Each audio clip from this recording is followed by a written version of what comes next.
Hello everyone, this is Riyas. Welcome to my YouTube channel Riyasuddin. তো বাইকের অবস্থা যেরকমই থাক, কিন্তু আমার অবস্থা খুব বেশি ভালো না। আমার অবস্থা হইতেছে, মনে করেন সময় মতন বেরোতে পারতেছি না, এটাই অবস্থা খারাপ। আর বাইকটা কাদায় বইরা গেছে। এদেন বাম পাশে ইন্ডিকেটার শেষ, ইন্ডিকেটার ভাঙে গেছে, এটা চেঞ্জ করতে হইব।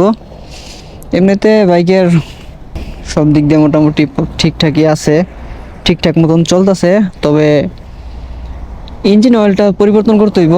তো চলেন একটু আগাই। আজকের মূল বিষয় হইতেছে, টাইটেল এবং থাম্বনেল দেখে অবশ্যই বুঝে গেছেন আজকের ভিডিওটা কী নিয়ে হইতেছে। তো ভিডিওটা হইতেছে এই যে আমাদের দেশে যে বাইকের দাম মনে করেন এত বেশি, মানে এটার সম্বন্ধে কিছু কথাবার্তা বলবো আর কি। এক্স্যাক্টলি কী কথাবার্তা বলবো সেটা চলেন রাস্তায় যাই, গিয়ে দেন তারপর বাদ বাকি কথা বলতেছি। এখন মানে বেরোইছি, কোনো প্ল্যান নাই, আমার মনে করেন হুট করে বের হওয়া হয় আর কি। তো এখন সময় হইতেছে 5টা 3। তো এমনিতে ধরেন এই জায়গার আশেপাশের ভিউ একটু পরিবর্তন লাগে। এক এক সময় এক একটা রং করে, এক এক মানে এক এক সময় এক এক ডিজাইনের রং করে, আবার এক একজনে অ্যাড দেয় এক একভাবে। তো চলেন আগাই। বাইকের ইঞ্জিন অয়েল পরিবর্তন করার পরে চলছে হইতেছে 1304 কিলোমিটার, 1304.7। আচ্ছা যাক, তো ইঞ্জিন অয়েল পরিবর্তন করার সময় হয়ে গেছে। তো এখন চলেন আগাই, বিসমিল্লাহ। ফুয়েল মোটামুটি আছে, খুব বেশি নাই। পিছনে আবার কি হর্ন দেয় মোটরসাইকেল। তো চলেন আগাই, দেখি সামনে গিয়ে কারোর সাথে দেখা সাক্ষাৎ হয় কিনা। এই হইতেছে আমাদের মেন রাস্তা। বাড়ি থেকে এই পর্যন্ত আইসা এই জায়গায় ব্লগটা স্টার্ট করলাম। আমাদের বাড়ির মানে আমাদের মেন রাস্তা ওঠার আগের যে রাস্তাটা, ওই জায়গা থেকে ব্লগটা স্টার্ট করছি। তো এখন মূল বিষয় হইতেছে এই যে আমাদের বাংলাদেশে মনে করেন বাইকের দাম এত কি কারণে, 6 লাখ 7 লাখ টাকা পর্যন্ত একটা বাইক, তাও 150 সিসি, তাই না?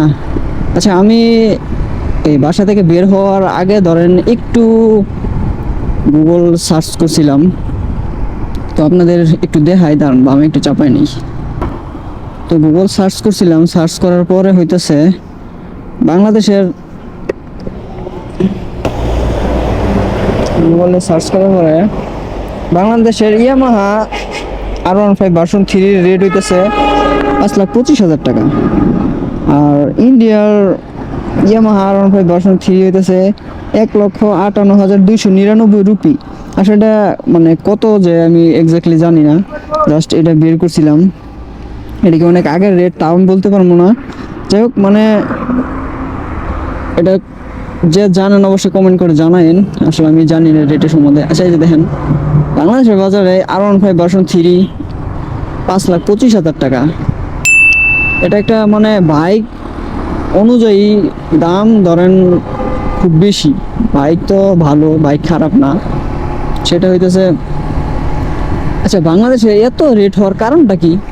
এই যে বাংলাদেশে মানে আমাদের বাংলাদেশে যে সরকারের মানে সরকার যে ভ্যাট ট্যাক্সগুলো নেই, এই ভ্যাট ট্যাক্সের মধ্যেই মনে করেন ভ্যাট ট্যাক্সের কারণেই এত বেশি। আচ্ছা, এত আন্দোলন এত কিছু হয়। এই যে ছোটোখাটো দোকানে ধরেন ডিমের দোকান হোক, বিভিন্ন দোকান মানে আমাদের দৈনিক খাবারের যে দোকানগুলা মনে করেন, এই সমস্ত দোকানে যায় দেখা গেছে যদি 2 টাকা 5 টাকা মানে ভাড়ায় বিক্রি করে একটু লাভের আশায়, তাইলে মনে করেন যে ওই জায়গায় জরিমানা করে।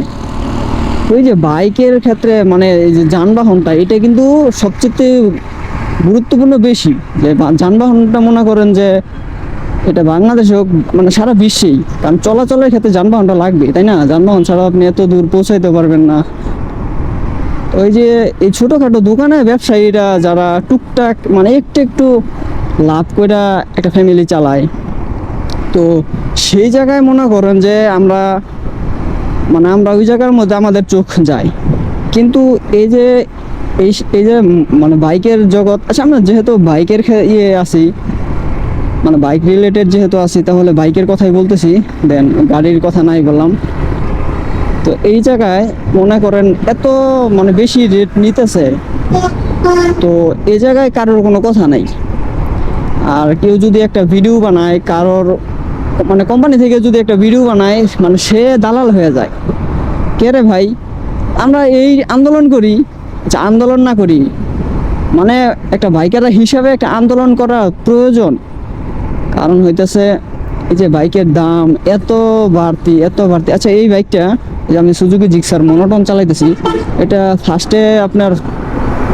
ফার্স্টের রেট ছিল কত, মেবি 1,74,000 সামথিং ছিল আমি যতটুকু জানি। তারপর রেট বাড়ছিল, বাড়ার পরে মানে লাস্ট 174 পর্যন্ত নিচে নামছিল মনে হয়, নাকি এর নিচেও নামছিল আমি জানি না আসলে। আমি যতটুকু মানে মানে যখন তো জানছি যে 1,74,000 ছিল, তারপর 1,82,000 না 85 হয়েছে, দেন তারপর আবার হয়ে গেছে 2,05,000 টাকা। এই জায়গা থেকে কিছু ডিসকাউন্ট দেয়, তো ওইটা কোনো বিষয় না। দেখেন এই বাইকটা 2 লাখের উপরে, তাইলে এটা ছিল কত 1,74,000 1,75,000। তো এই জায়গায় দামটা কত পরিমাণে বাড়ছে, এই জায়গায় 25,000 টাকা বাড়ছে। মনে করেন 2 লাখই ধরলাম, এই জায়গায় 75 ধরলাম, মানে আনুমানিক একটা হিসাব করতেছি। এই জায়গায় 25,000 টাকা বাড়তি, তাইলে মনে করেন এই জায়গায় বাড়ছে না। তাইলে আমরা এই ছোটোখাটো বিষয় নিয়ে মনে করেন যে এত এত কিছু করে ফেলাই, ওগুলোর দাম নির্ধারণে আসে, কিন্তু এই সমস্ত জিনিসের দাম নির্ধারণে আসে না। এটার কারণটা কি? এটার কারণ আমরা জানি না ভাই, এটার কারণটা কি এখনো জানি না। তো আমরা বাইকিং সেক্টরটা হইতেছে এমন একটা সেক্টর,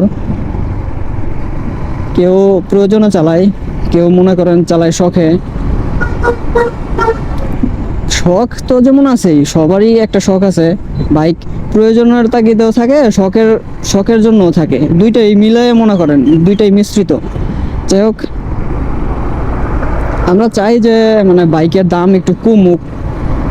তো এটা আসলে যারা বড় বড় ইউটিউবার আছে, মানে যারা বড় বড় মানে এই সমস্ত সাইটে যারা, আচ্ছা সরকারি ক্ষেত্রে বলি, যারা সরকারি কর্তৃপক্ষ আছে, তারা মনে করেন যে একটু দামটা যদি কমায় দেয়, সাধ্যের মধ্যে মনে করেন যে ভালো বাইক যদি কেউ কিনতে পারে। আচ্ছা এটা ধরেন যেমন, আচ্ছা বাইক ধরেন দাম কমাইলো, এখন দাম কমাইলো ঝামেলা, ধরেন যে কেউ বাইক কিনা ফেলাইতে পারে, মানে কিনা ফেলাইতেছে। এখন টাকা হইলেই, মানে আগে একটা সময় ছিল 2-4-10 বছর আগে 1 লাখ টাকা 2 লাখ টাকার একটা বাইক কেনা মুখের কথা না। মানে 10 বছর 15 বছর আগে, মানে আমার ছোটোবেলার কথা আমি বলতেছি, ওই সময় তো ভাই একটা বাটন ফোন যে কিনবো, মানে ওই রকমও একটা বাটন ফোন কেনার মতন মনে করেন যে একটা ফোন 500 1,000 2,000 টাকার যে একটা ফোন কিনবো, মানে যেই কিনুক, যে ওই সিচুয়েশন যারা পার করেছে তারা একমাত্র বুঝবে যে 500 1,000 টাকার একটা ফোন কিনা মানে কতটা মানে কষ্ট হইতো। আর এখন 2 লাখ 3 লাখ 5 লাখ টাকার বাইক কিনলেও এত কষ্ট হয় না। আচ্ছা সামনে একটু বামে একটু চাপামু, তো আইসা পড়লাম কথা বলতে বলতে। আচ্ছা ফোন দিতেছি দেখি। আচ্ছা যে জায়গায় গেছিলাম ওই জায়গা থেকে ঘুরে আবার আইসা করছি, ফোন এসে এক জায়গায় যাবো আর কি। যাই হোক, যেটা বলতেছিলাম, আসলে এই যে বাইকগুলোর যে এত পরিমাণের দাম, এই ব্যাড ট্যাক্স, এত পরিমাণের ব্যাড ট্যাক্স বসায়, তাহলে ভাই এগুলোতে একটু কমাই দিলেই তো দামটা কমে যায়, তাই না? আচ্ছা আমরা মনে করেন যে যেই বাইকটার দাম একটু বেশি, এটা নিয়ে এত লাফালাফি করি কি কারণে?